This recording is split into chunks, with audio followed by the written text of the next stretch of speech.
Fala galera, apertem os cintos porque hoje é dia de mais uma viagem elétrica aqui no Suave na Nave. Eu sou Davi Bertoncello e no episódio de hoje a gente vai atravessar a América Latina com alguém que já fez isso de verdade e com 100% elétrico. Nosso convidado voltou de uma jornada histórica. Foram 6 países e mais de 16 mil quilômetros de estrada e agora ele estaciona sua nave aqui para contar tudo. Sejam muito bem-vindos a bordo. Aqui a conversa é fluida, a energia é limpa e o papo acelera sem ruído. Senhoras e senhores, com vocês, de volta à nossa nave, Maurício Barros. Tudo bom, Maurício? Tudo bem? Voltei, tô aqui. Pois é, e a gente chama de novo porque tem certeza que você tem muito a falar. Agradeço o convite, estamos aqui para trazer um pouco da experiência aí que nós passamos aí nesses 6 países, né, incluindo o Brasil aí. Muito legal. Maurício saiu como um sonhador elétrico e voltou com uma espécie de desbravador do futuro da mobilidade. Ele que representa aqui a Bravei e encarou uma rota inédita. Quantos mil quilômetros, Maurício? A programação era 16 mil, né? Fazendo pelo Google e tal. Mas como a gente chega em alguns lugares e tem que dar uma saidinha, em Santiago, vai pro Vale Nevado e volta, tal, foi somando alguns quilômetros a mais, deu 18.233 quilômetros a viagem. Ó, aí sim, Maurício. Bom, eu começo aqui propondo primeiro para a gente fazer uma reflexão, né, sobre a sua jornada. Acho que o que mais as pessoas querem entender é um pouco do que essa jornada te ensinou sobre a mobilidade elétrica e os respectivos estágios da mobilidade elétrica, tanto no Brasil quanto nos países que você acabou visitando. Começa daí. Então, na preparação da viagem, a gente tenta prever tudo o que a gente vai passar nos dias, né? E foi muito interessante a diferença de um país para o outro. Então, saindo do Brasil, entrando no Uruguai, uma oferta extraordinária de carregadores rápidos e é muito fácil rodar pelo Uruguai, né? Entrando na Argentina, você já começa a ter... Peraí, no Uruguai é mais fácil que no Brasil? Você diria que está mais avançado? O Uruguai é pequeno, né? E no Uruguai, os carregadores são administrados pela companhia distribuidora. Então, os caminhões que fazem a manutenção na casa de alguém lá, instalando um padrão, eles fazem manutenção nos carregadores. Então, a oferta, os caminhões rodando, tudo está sempre funcionando. Legal, né? legal. No Uruguai. Então, é bem tranquilo. O aplicativo, você chega entrando com internet no celular e tal, cadastra o cartão de crédito, que é um dos poucos que a gente sabe que põe o cartão internacional e funciona. Esse, aliás, é um grande problema dos outros países, não aceita a documentação de estrangeiro no aplicativo. Então, o Uruguai, inclusive eu indico, quem quiser fazer a primeira viagem internacional elétrico, 100% elétrico, vai para o Uruguai. Cara, é muito legal você dizer isso, porque a gente tem aquelas crenças, né? Então, quando se fala de América Latina e mobilidade, a gente fala muito de Chile, fala muito de México, fala muito até de Colômbia, mas o seu depoimento é a primeira vez que eu escuto desta facilidade que você encontrou no Uruguai. Sim, muito legal saber. Uruguai, muito tranquilo. Então, muito. Começamos pelo mais tranquilo. Então, Rio Grande do Sul, Uruguai, passamos o Uruguai, entramos na Argentina. Na Argentina nós tem poucos carros elétricos, diferente do Uruguai. O Uruguai eu acho que ele tem um incentivo muito grande na mobilidade elétrica, porque o litro da gasolina lá, R$10,80. R$10,80 o litro da gasolina. Então, e a energia elétrica convertendo sai R$1,47 o quilowatt. Então, é muito barato rodar no elétrico no Uruguai. Então, a todo momento carro elétrico para tudo quanto é lado. Então, legal. É muito tranquilo. Na Argentina, você tem algumas rotas, né? Então, essas rodovias que você tem um movimento maior, você tem a YPF e a Shell, com a Shell Recharge, na Argentina. Mas também com dificuldade para cadastramento de aplicativo para rodar, né? Então, já é mais apertado. Tá. A Shell Recharge cobra por minuto, e assim é muito caro. Eu não sei como é que... Eu cheguei a perguntar por que esse preço tão alto para um diretor de empresa de eletromobilidade na Argentina. Ele me respondeu simplesmente porque são argentinos. Aí, né? Eu conheço alguma coisa da questão da Argentina e sei que, de fato, ainda existe essa questão, né? Que a cobrança não pode ser em quilowatt-hora, algo que, ainda bem, né?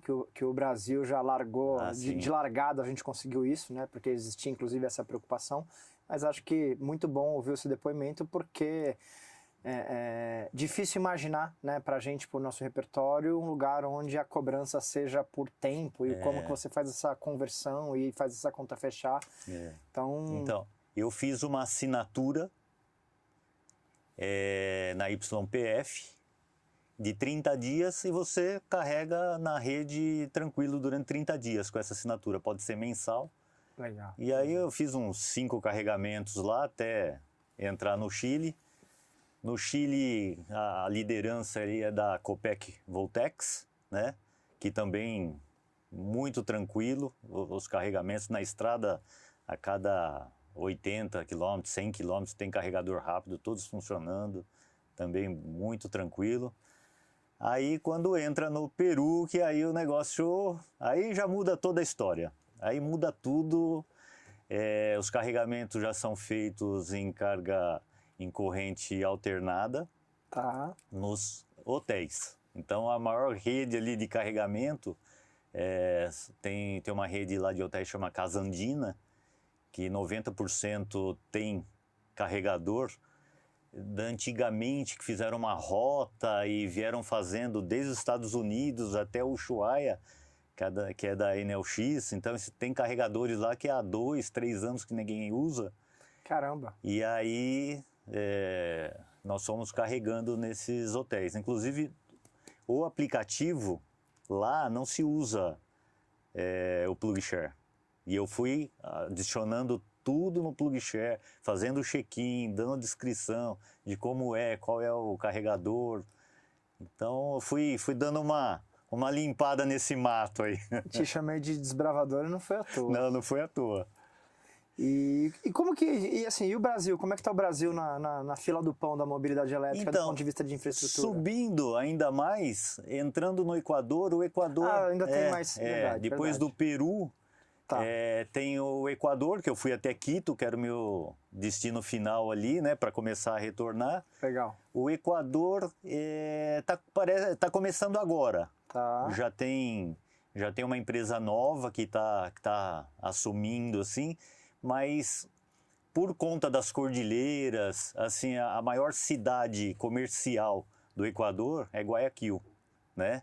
E a capital, Quito. Só que tem uma cordilheira aí, né? Então é assim, eu acho que até tem que ter um pouco mais de visibilidade, assim, quem tá entrando bem forte lá é a BYD. Inclusive fizeram uma recepção para mim lá que é emocionante, assim. Que legal. Foi muito legal, com a bandeira do Equador. Fecharam a concessionária lá para mim, dei até entrevista lá. Que legal. Foi muito legal. Que legal. Então, eles têm que colocar um carregador rápido, urgente. Porque assim, quem tem carro elétrico em Quito só anda em Quito e naquela região, que é lá em cima nas cordilheiras. E quem tem carro elétrico lá embaixo só roda lá embaixo. Então precisa alguns pontos a mais aí de carregadores. Mas respondendo à tua pergunta, Brasil. O Brasil me surpreendeu. Assim, eu não conhecia o Brasil porque eu entrei pelo Acre de volta, né? Então eu vim descendo Rondônia, Goiás, Mato Grosso do Sul, São Paulo.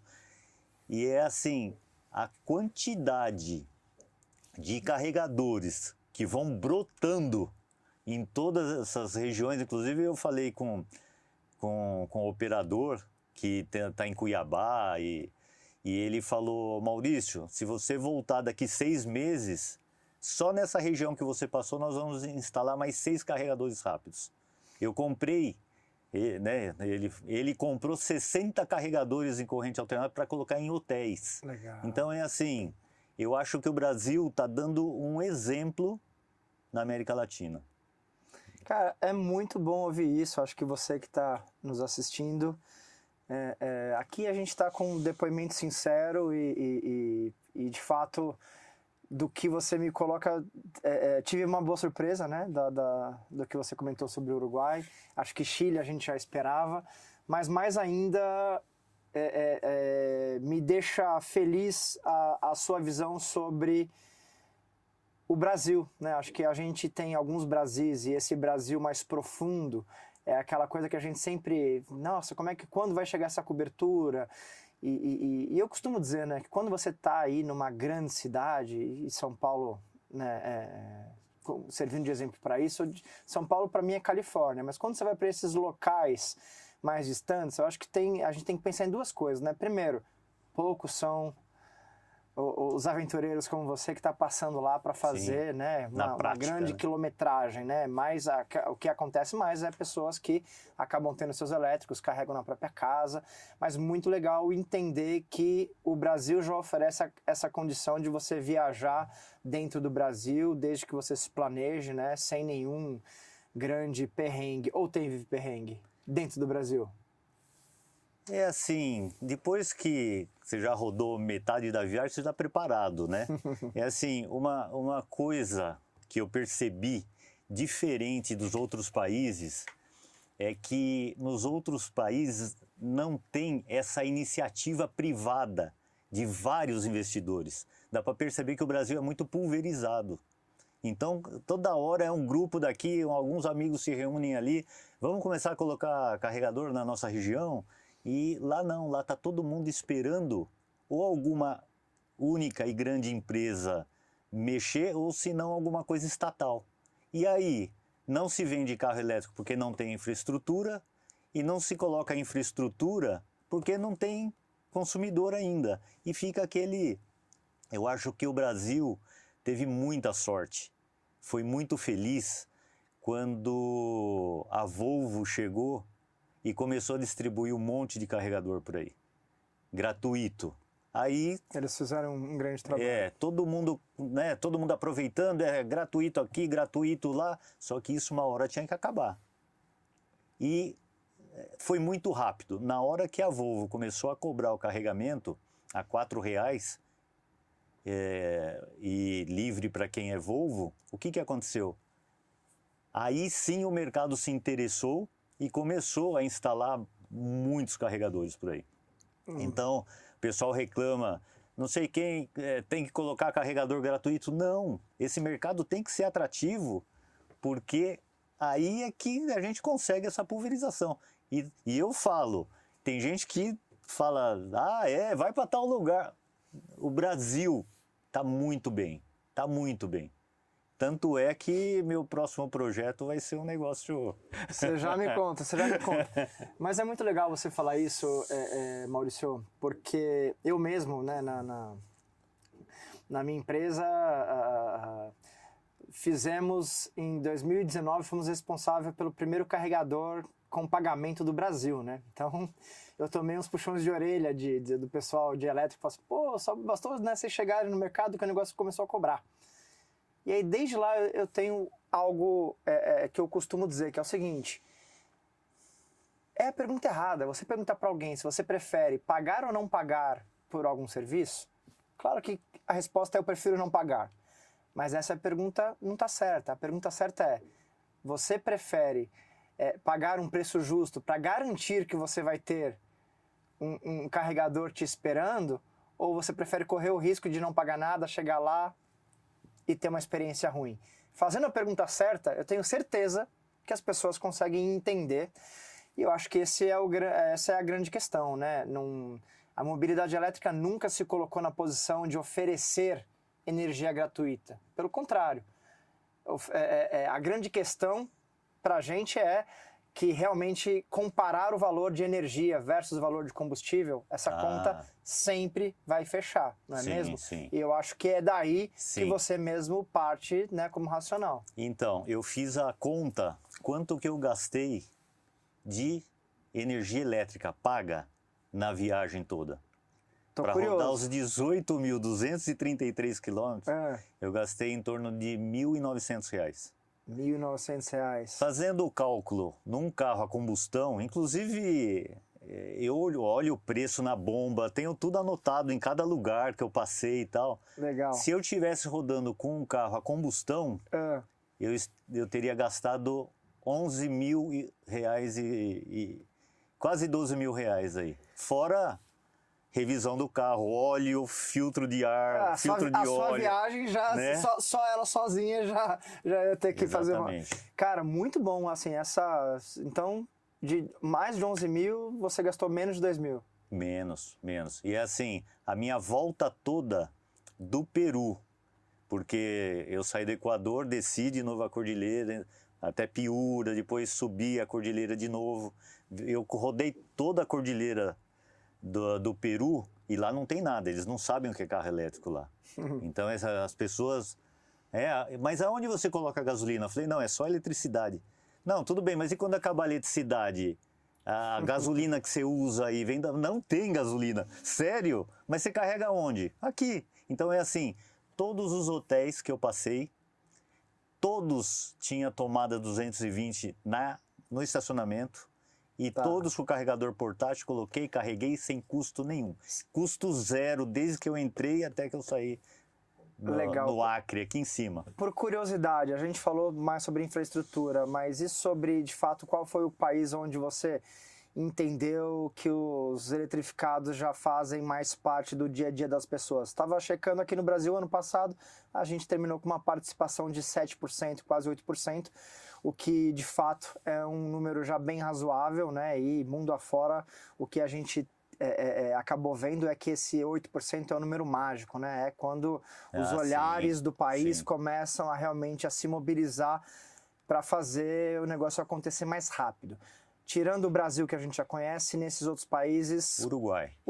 Uruguai está bem à vontade já nessa... Eu acredito até pela diferença. O Uruguai tem a gasolina mais cara da América Latina. Então, eu acho que ali é muito nítido, muito claro o retorno de um carro elétrico, né?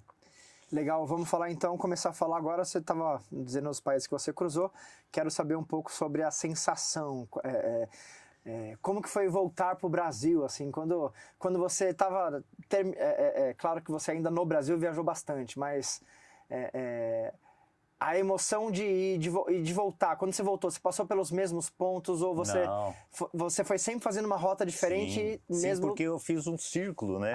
Eu saí pelo Rio Grande do Sul e entrei pelo Acre. Então a emoção foi do... Sempre eu tento voltar por outro caminho, nunca volto pelo mesmo. Então, a parte mais tensa assim foi... entre Puerto Maldonado, que é a última cidade que eu dormi no Peru, até entrar no Acre, né? Então eu já cheguei na fronteira assim, peguei o passaporte e já comecei a procurar tomada lá na fronteira e não tinha nada. E aí fui no primeiro posto de gasolina, lá só tinha tomada 110. Mas é assim, eu sempre começo a ver as coisas quando eu ainda estou com 40% de bateria, né? Inclusive é uma dica, não rode até acabar, né? Inclusive o pessoal fala o perrengue que eu tive entre a divisa do Chile com o Peru, que no Chile as tomadas são fracas.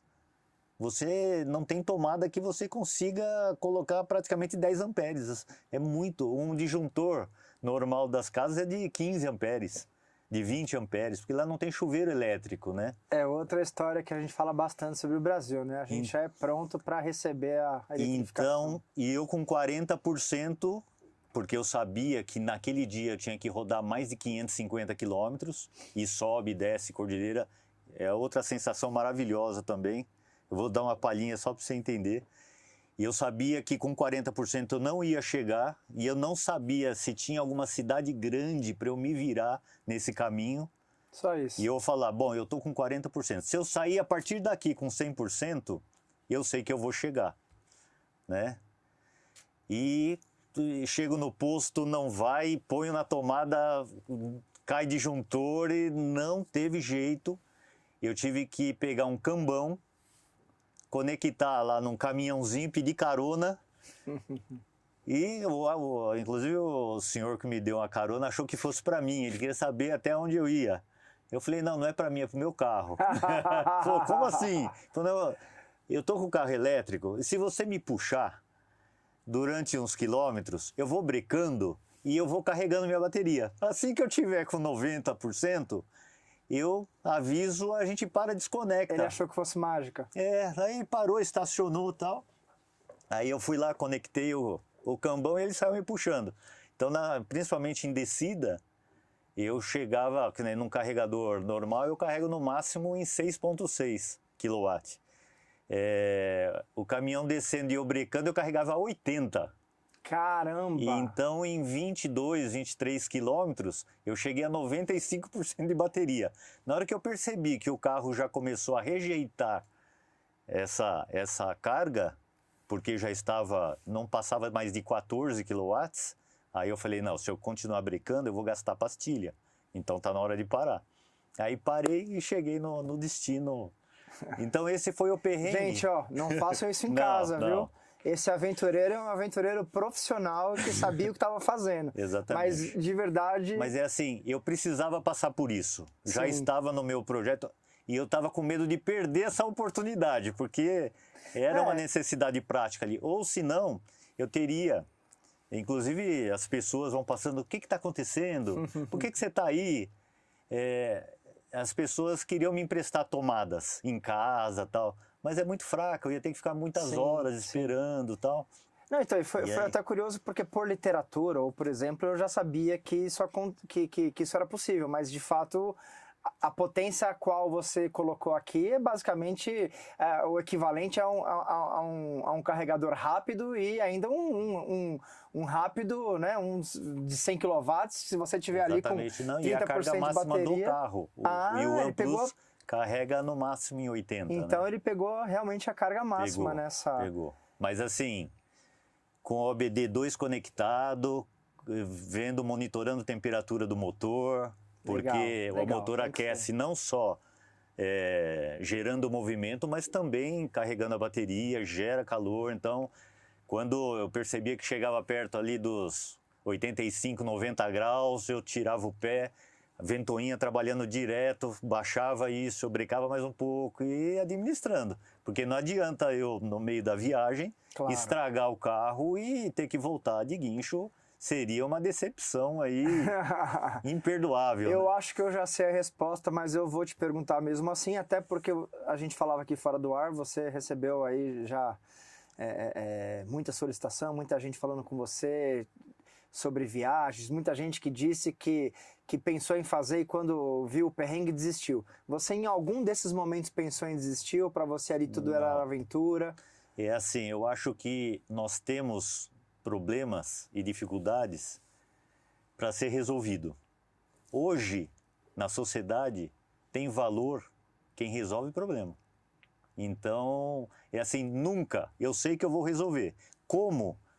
Vamos vendo as possibilidades, elas vão estreitando e eu tenho certeza que eu vou resolver. De que forma? Pode ser que eu nem conheça ainda, mas que aquilo vai ser resolvido e nós vamos dar sequência, isso é fato. Você já falou um pouquinho aqui, né, sobre um perrengue ou outro, mas eu queria entender um pouco mais sobre performance do carro.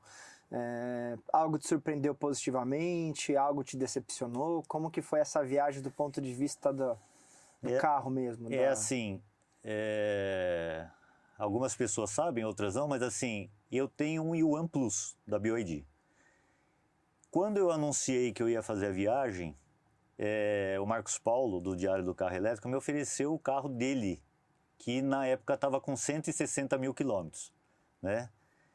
Então, eu sei que carro elétrico tem uma longevidade muito grande, eu não tive dificuldade nenhuma em aceitar esse desafio. Inclusive, você dirigiu o carro. E assim, me surpreendeu que um carro que voltou com 180 mil quilômetros, entreguei na casa dele, em Guarapuava, no Paraná, fui devolver na casa dele o carro. Perfeito, não tem um barulho de suspensão, com 180 mil quilômetros, amortecedores originais. O carro não tem um barulho de painel, não tem um ruído interno, nada. Então é assim, eu fiquei contente porque eu tenho um carro desse que está com 18 mil quilômetros, e eu sei que pelo menos até uns 180 mil eu vou chegar com o carro daquele jeito.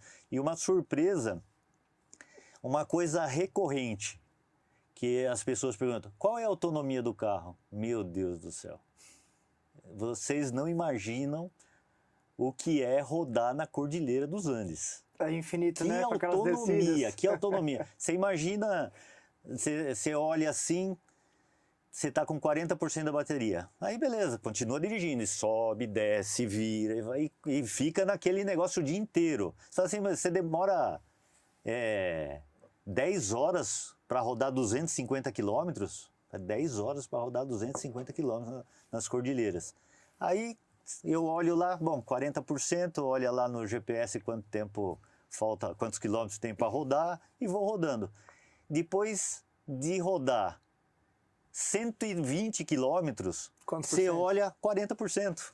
Porque uma hora, tem até lá uns perrengues lá no Instagram, lá no Fluido Elétrico, tem lá a minha saída sobrando 200 quilômetros. E daqui a pouco, faltando 180.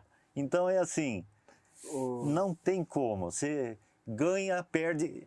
Sabe aquele negócio do ciclo da bateria? Sim. Que é carrega. Em um dia, eu fazia pelo menos uns 3 ciclos. Porque você sobe e descarrega, você desce e carrega tudo de volta, né? Quase tudo de volta, e desce e sobe. Eu tô quase batendo 200 mil quilômetros rodados de 100% elétrico, e até agora o meu exemplo era o meu mesmo, né? Ali quando eu moro no Vale, então às vezes quando eu tô descendo de Campos do Jordão, o meu carro recupera algo como 33 quilômetros e eu rodo lá. Eu rodo uns 30 e ele recupera 33. Então, ou seja, ele está dando ali 60 quilômetros adicionais em autonomia. Mas isso nas cordilheiras deve ser... É incrível. E assim, dá aquele frio na barriga, porque você fala, não vou conseguir chegar. E daqui a pouco você fala, nossa, só vou chegar lá saindo de uma cidade chamada Loja, no Equador, até Piura. Eu tinha que rodar 470 quilômetros. E eu falei, mas essa autonomia do carro não chega. No máximo é 420, 400. Eu rodei 470 quilômetros e ainda cheguei com 30% no hotel. Então é assim, por quê? Era a descida da Eu aproveito, né, aqui parte do seu depoimento até para a gente combater mais uma fake news, né? Muitas vezes a gente escuta a questão do, mas e o carro elétrico, e a bateria? E assim, o que você deixou claro aqui é que um carro elétrico com 180 mil quilômetros, basicamente com performance de um carro zero, seminovo, e mais do que isso, sem manutenção, né? Então acho que esse talvez também seja algo para a gente incorporar no discurso e conseguir furar a bolha, né? Conseguir falar para quem está pensando em comprar um carro elétrico e muitas vezes escuta essas questões sobre bateria. Acho que o ponto aqui é a bateria hoje, né? A gente está falando aí dos carros que hoje já estão no portfólio brasileiro, são baterias de terceira ou quarta geração, baterias que vão durar eventualmente mais do que esses carros, né? E como você está dizendo, sem nenhum grande esforço de manutenção. Foi bom você comentar, porque assim, eu fiz a medição da vida da bateria assim que eu peguei o carro. 91%.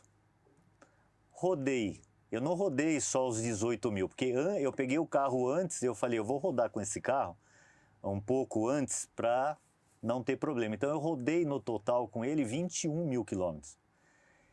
Nesses 21 mil quilômetros, ele não perdeu nem 1% de bateria. Eu saí daqui com 91% e no dia que eu fui devolver o carro, eu fiz a medição, exatamente 91%.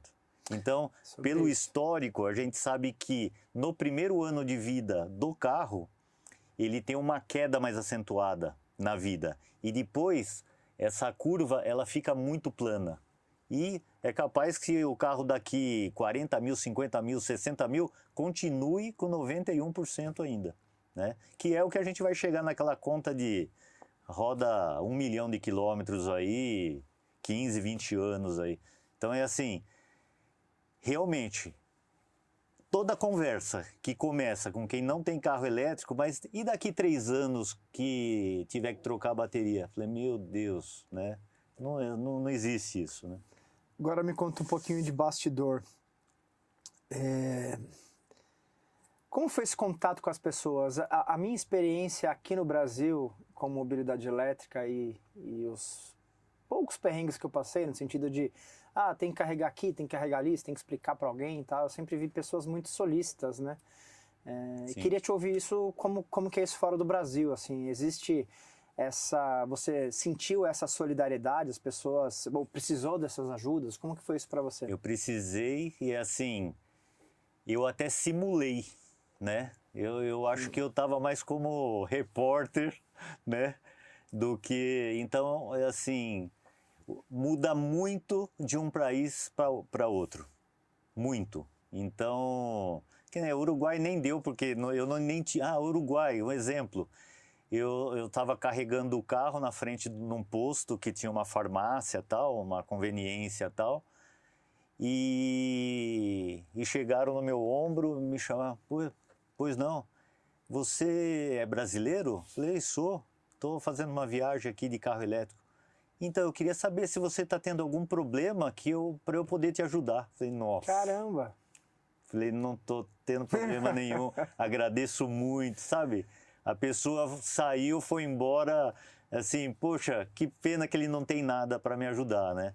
E um outro exemplo no Equador, subindo as cordilheiras para chegar em Quito, eu estava preocupado, porque a cordilheira de uma cidade chamada Santo Domingo, que é a última carga que você consegue para poder subir a cordilheira, eu estava com pouca bateria. Tipo, eu só tenho 5% e essa autonomia não vai dar para eu chegar no hotel.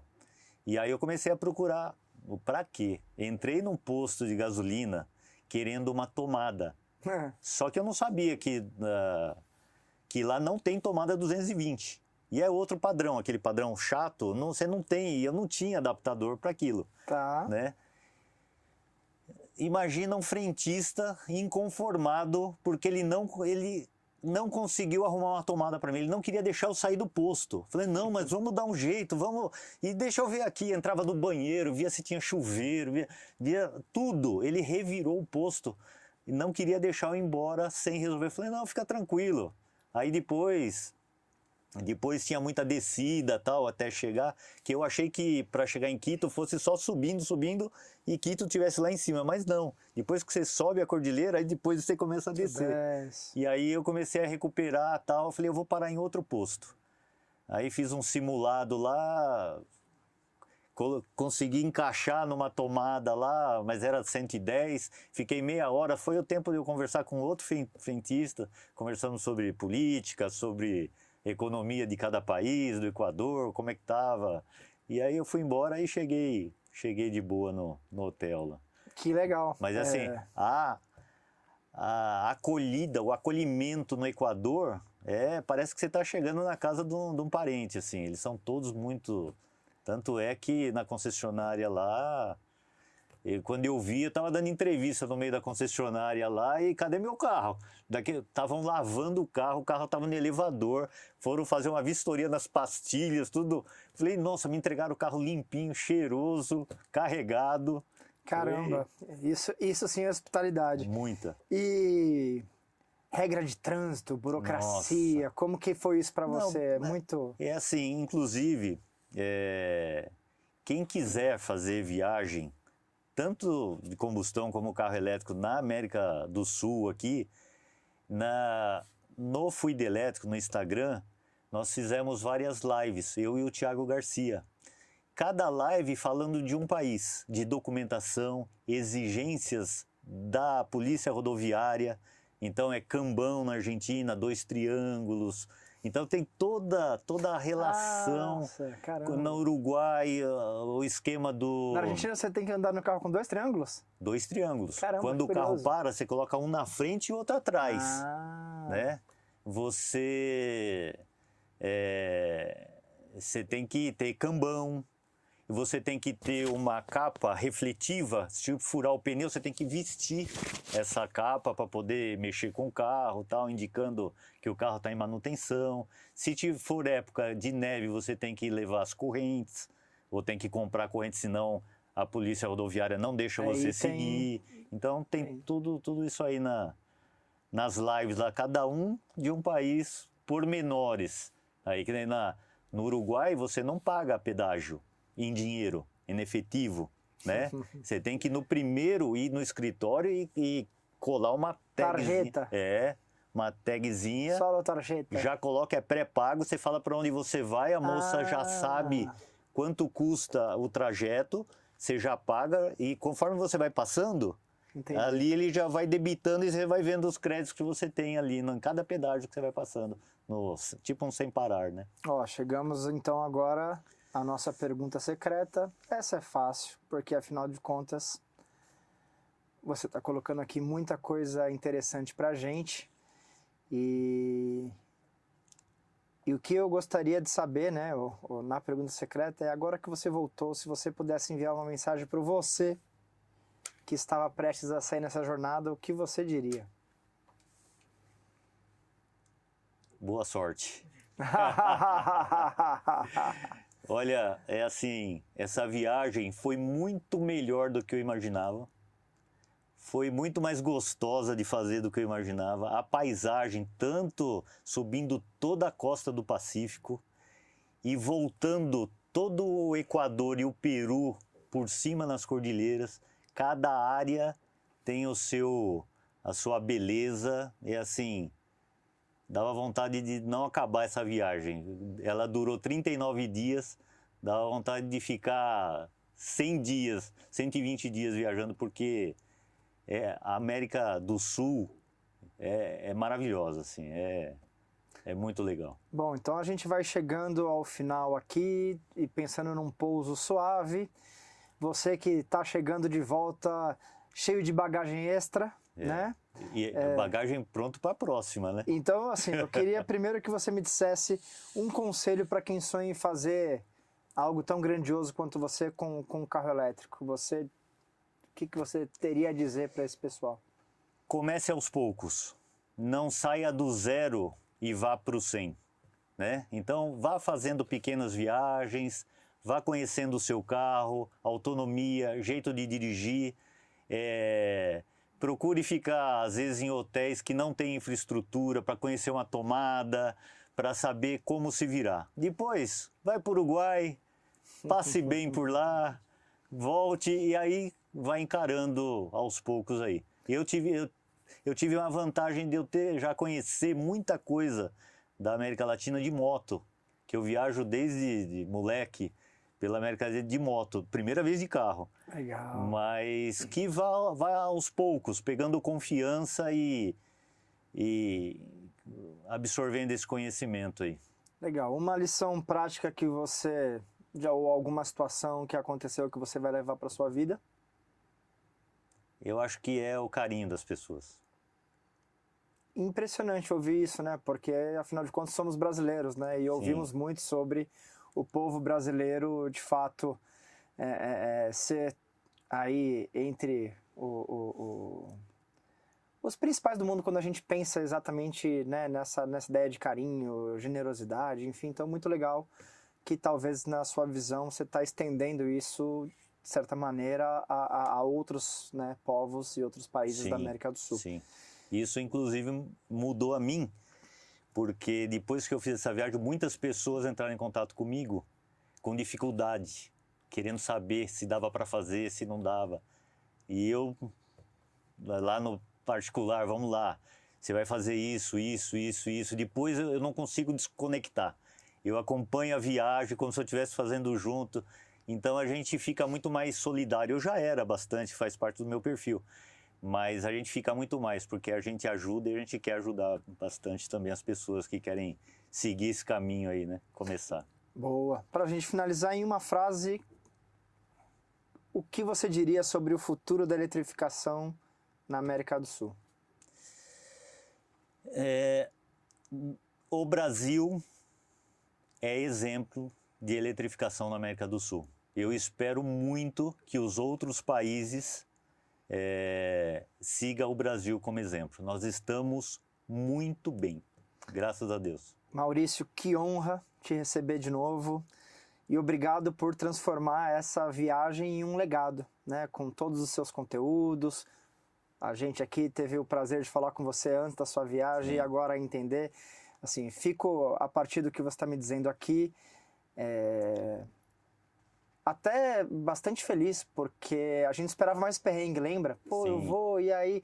E o que você está me dizendo aqui é que, assim, dos poucos perrengues, eles ainda viraram grandes momentos para você nessa sim, viagem. Sim. Então, primeiro, obrigado aí pela coragem. E para a gente terminar, eu queria saber se você já está pensando na próxima. Já comecei a pensar a próxima.